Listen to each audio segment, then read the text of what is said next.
بسم اللہ الرحمن الرحیم. عزیز طالبات، سوکس کا پہلا چیپٹر تحریک پاکستان بہت important chapter, examination point of view سے بھی بہت امپورٹنٹ ہے.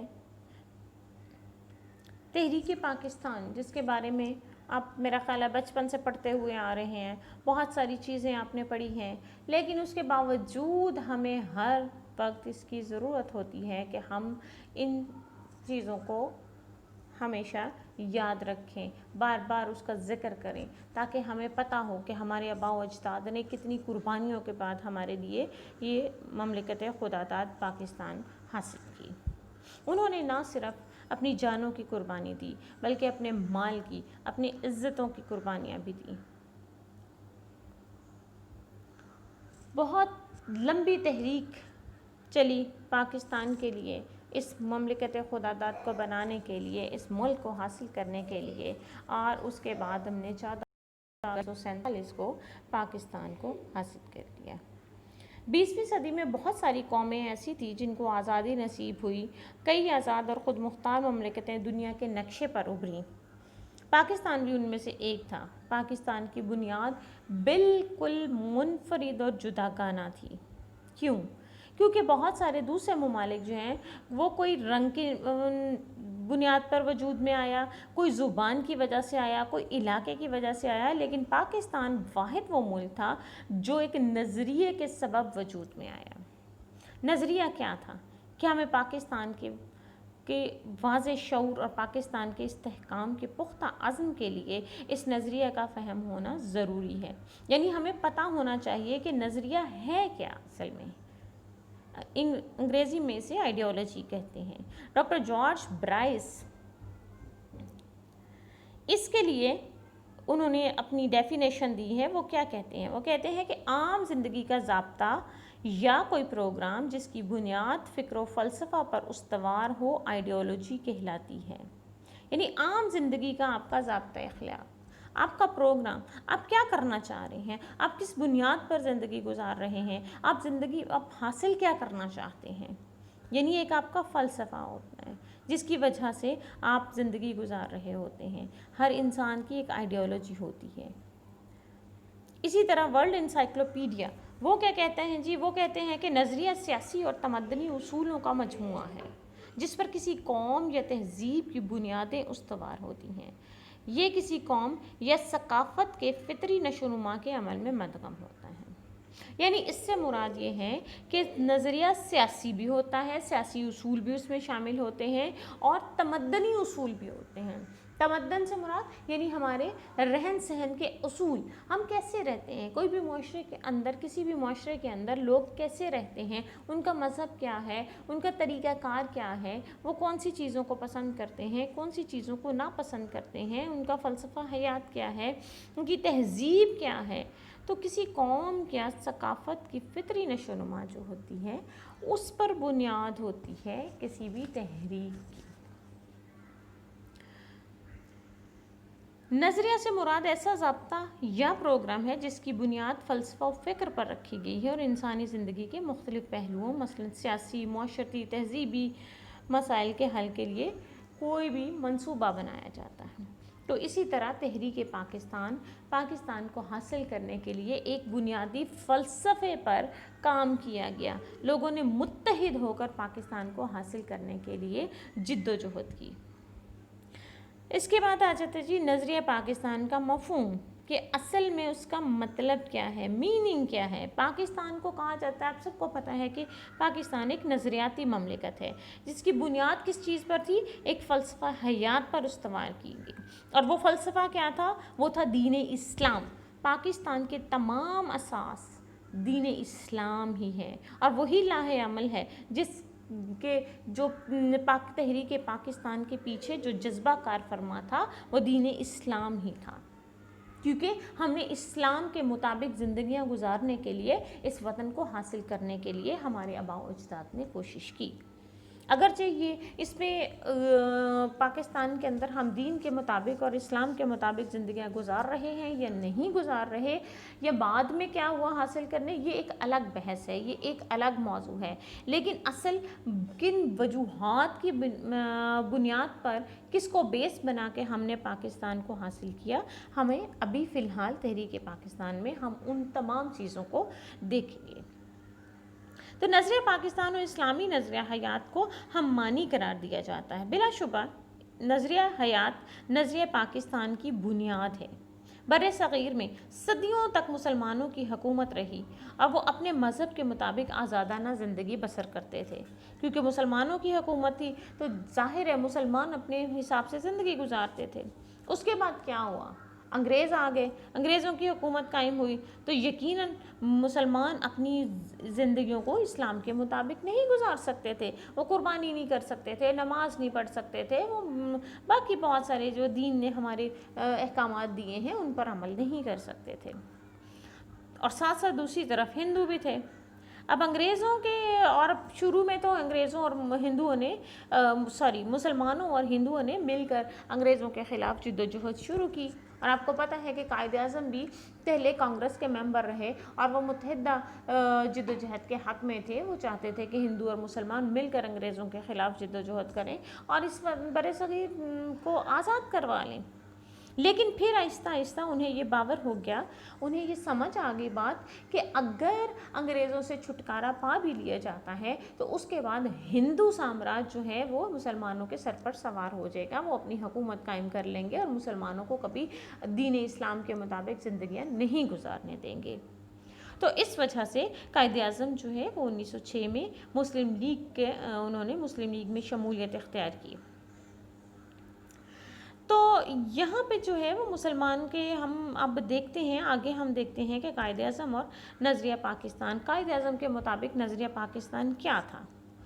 قائد اعظم نے مسلمانوں کو ایک مکمل قوم اور اسلام کو ایک مکمل نظام کے طور پر تسلیم کرتے ہوئے بڑے عمدہ الفاظ میں اس کی تشریح کی ہے۔ آپ نے کیا فرمایا؟ آپ نے فرمایا تھا پاکستان تو اسی روز وجود میں آ گیا تھا جب پہلا ہندو مسلمان ہوا تھا، یعنی جب محمد بن قاسم ادھر آئے سندھ کے ذریعے، جب مسلمان یہاں پہ آئے، یہاں پہ اسلام پھیلنا شروع ہوا تو پہلا ہندو جب مسلمان بنا تو تب ہی نظریہ وجود میں آ گیا تھا۔ یعنی کون سا نظریہ تھا وہ؟ یقیناً دو قومی نظریہ، یعنی ایک قوم مسلمان اور ایک ہندو۔ تو بر صغیر کے مسلمانوں کو ایک علیحدہ اور مکمل قوم ثابت کرتے ہوئے آپ نے 23 مارچ 1940 کو لاہور کے تاریخی اجلاس میں فرمایا، ہندو مت اور اسلام صرف مذاہب نہیں بلکہ دو جداگانہ سماجی نظام ہیں، اس لیے یہ تصور محض خواب ہی سمجھنا چاہیے۔ مسلمان اور ہندو کبھی ایک مشترکہ قوم میں ڈھل جائیں گے۔ دونوں قوموں کا تعلق دو مختلف تہذیبوں سے ہے اور ہر دو تہذیبیں اپنی بنیاد جن افکار اور حقیقتوں پر رکھتی ہیں وہ ایک دوسرے کی تہذیبوں سے مختلف ہیں۔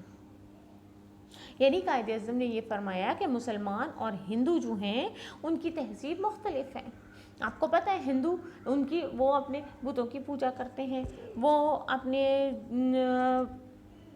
چھوٹے چھوٹے تنگ گھروں میں رہتے ہیں، تنگ گلیوں میں رہتے ہیں، ویسی ان کی ذہنیت ہے۔ ہم مسلمان جو ہیں وہ ہمارا کھانا پینا ان سے الگ ہے، ان کا الگ ہے، وہ بہت ساری چیزیں تقریباً ہر چیز زندگی میں آپ کو پتہ ہے کہ ہندو اور مسلمانوں کے رہائش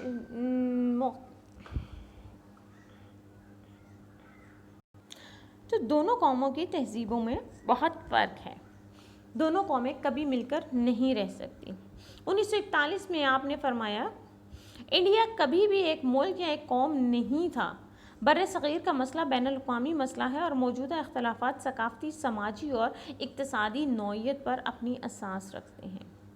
پھر قائد اعظم نے فرمایا، قائد اعظم اسلامی نظام کو پوری طرح قابل عمل سمجھتے تھے اور قرآن پاک کو بنیاد مان کر ملکی نظام کو استوار کرنا چاہتے تھے۔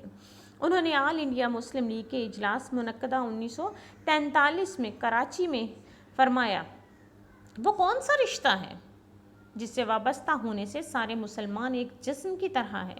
وہ کون سی چٹان ہے جس پر اس ملت کی عمارت کھڑی کی گئی ہے؟ وہ کون سا لنگر ہے جس سے امت کی کشتی محفوظ کر دی گئی ہے؟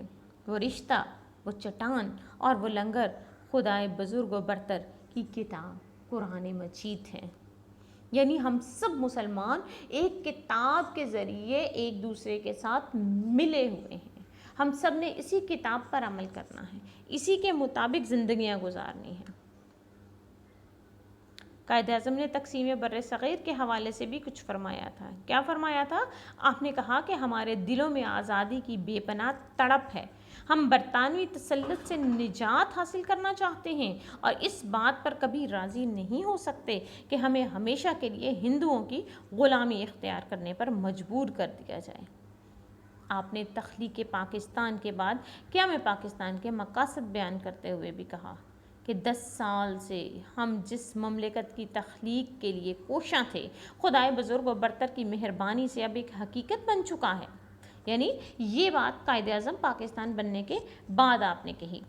اب پاکستان کا مقصد ہمارے لیے اس کے علاوہ اور کچھ نہیں کہ ہم نے ایک ایسی ریاست بنائی ہے جس میں ہم آزاد افراد کی طرح رہ سکتے ہیں، اپنی تہذیب و ثقافت کو ترقی دے پائیں اور اسلام کی اجتماعی نظام عدل کے اصولوں پر عمل پیرا ہو سکے۔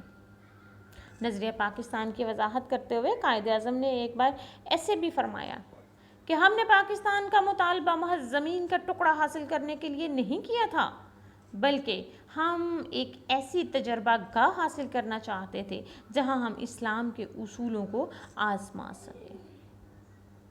اس سے کیا مراد ہے؟ یعنی ہندوستان بر صغیر کے اندر رہتے ہوئے، انگریزوں کے تسلط کے اندر ہندوؤں کے ساتھ رہتے ہوئے ہم کبھی بھی دین اسلام کے مطابق اپنی زندگیوں کو نہیں گزار سکتے تھے، ہم اس کے مطابق نہیں کوئی تجربات دین کے مطابق نہیں کر سکتے تھے۔ تو دین کی تجربہ کا اس ملک کو حاصل کیا گیا، مملکت خدا تعالی، یہ اللہ کا تحفہ ہے ہمارے لیے۔ اور قائد اعظم نے 1948 میں سبی دربار سے خطاب کرتے ہوئے کہا کہ اسلام محض رسوم و روایات اور روحانی نظریات کا نام نہیں، یہ ایک ضابطۂ حیات ہے جو ہر مسلمان کے لیے ہے، تاکہ وہ اپنی زندگی، روزمرہ زندگی، اپنے افعال، اعمال اور سیاست و معاشیت میں اس پر عمل پیرا ہو سکے۔ اسلام میں سب انسان برابر ہیں، صرف ایک خدا کا تصور اسلام کے بنیادی اصولوں میں ہے۔ مساوات، آزادی اور اخوت اسلام کی اساس ہے۔ یعنی دین اسلام جو ہے وہ محض رسوم و روایات نہیں ہے کہ کسی علاقے کی یہ رسومات ہیں، جی شادیاں ایسے کرنی ہیں، وہ مہندیاں کرنی ہیں، اور یہ جیسے ہمارے بر صغیر کی جو روایات ہیں یہاں پہ جیسے شادیوں کے اوپر ہے، دین اسلام کی وہ روایات نہیں ہے، اور نہ ہی دین ہمارا روایات پر مبنی ہے، بلکہ یہ ایک مکمل ضابطۂ حیات ہے۔ کیا مطلب ہے اس سے؟ مکمل ضابطہ حیات سے مراد مکمل دین، زندگی گزارنے کے مکمل اصول، بچے کی پیدائش سے لے کے اس کی موت کے بعد تک ایک ایک لمحے کے بارے میں ہمیں ہمارے دین نے رہنمائی فرما دی ہے، ہمیں گائیڈ کر دیا ہے۔ بچہ پیدا ہونا ہے، اس کو کیا کرنا ہے، اس کے کان میں اذان دینی ہے، اس کو پاک صاف کرنا ہے، نہلانا ہے، اس کے بعد اس کی تربیت کیسے کرنی ہے۔ ہم روزانہ کے معمولات میں دین کو کیسے اپناتے ہیں۔ ہماری صبح آنکھ کھلتی ہے تو آنکھ کھلتے ہی، سوتے اٹھتے ہی ہم نے کون سی دعا مانگنی ہے، ہم نے اٹھ کے نماز پڑھنی ہے، ہم نے وضو کرنا ہے، ہم نے کیا کیا کرنا ہے، زندگی گزارنی ہے، اپنے بہن بھائیوں کے ساتھ کیسے آپ کے رویے ہونے چاہیے، دوستوں کے ساتھ کیسے ہونے چاہیے، کام کی جگہ پہ کیسے ہونا چاہیے، آپ کے ہمسایوں کے ساتھ، ایک ایک چیز کی وضاحت دین اسلام نے کر دی ہے، ہمیں اس کی طرف ہمیں رہنمائی فرما دی ہے۔ ہم زندگی کا کوئی بھی ایک نقطہ اٹھا لیں، کوئی بھی ایک چیز اٹھا لیں اور ہم اسلام کے اندر اگر ڈھونڈے، دین میں ڈھونڈے، تو ہمیں اس کے لیے رہنمائی مل جائے گی کہ ہم نے اس کے بارے میں کیسے عمل کرنا ہے۔ 1930 میں اس کے بعد ہم دیکھتے ہیں کہ علامہ اقبال نے نظریہ پاکستان کے بارے میں کیا فرمایا۔ علامہ اقبال نے بر صغیر میں واحد قوم کے وجود کا تصور مسترد کر دیا۔ آپ نے کہا کہ بر صغیر کے اندر ایک قوم نہیں ہے، بلکہ دو قومیں ہیں، ایک مسلمان اور ایک ہندو، اور مسلمان قوم کا ایک جداگانہ تشخص ہے۔ اسلام کو ایک مکمل نظام مانتے ہوئے علامہ اقبال نے اسی بنیاد پر بر صغیر کے شمال مغرب میں علیحدہ مسلم ریاست کے قیام کا تصور آل انڈیا مسلم لیگ کے الہ آباد کے اجلاس منعقدہ 1930 میں پیش کیا ہے۔ یعنی پاکستان کا تصور جو ہے علامہ اقبال نے دیا، اور کب دیا؟ 1930 میں۔ اور آپ نے کیا فرمایا اس وقت؟ انڈیا ایک بر صغیر ہے، ملک نہیں۔ یہاں مختلف مذاہب سے تعلق رکھنے اور مختلف زبانیں بولنے والے لوگ رہتے ہیں، اور مسلم قوم اپنی علیحدہ پہچان رکھتی ہے۔ تمام مذہب قوموں کا فرض ہے کہ وہ مسلمانوں کے مذہبی اصولوں اور ثقافتی اور سماجی اقدار کا احترام کریں۔ ان سے پہلے بھی دو قومی نظریے کی بنیاد پر جداگانہ مملکت کا ذکر بعض اکابرین نے کیا تھا، لیکن علامہ اقبال نے نظریہ جامع اور تفصیلی انداز میں کا حامل ہے۔ یعنی تحریک پاکستان جب شروع ہوئی اس سے بھی بہت پہلے جو ہے دو قومی نظریے کا آغاز تو ہوتا ہی رہا۔ جیسے قائد اعظم نے فرمایا کہ دو قومی نظریے یعنی دو قومیں تو اسی وقت وجود میں آ گئی جب پہلا ہندو مسلمان ہوا۔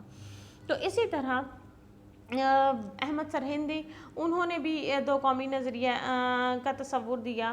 سر سید احمد خان سے بھی ہمیں دو قومی نظریے کا تصور ملتا ہے، لیکن اصل میں جو دو قومی نظریے کا جو پاکستان کے قیام کا تصور جو ہے وہ پیش کیا، اصل نظریہ پاکستان دیا، وہ تھا علامہ اقبال۔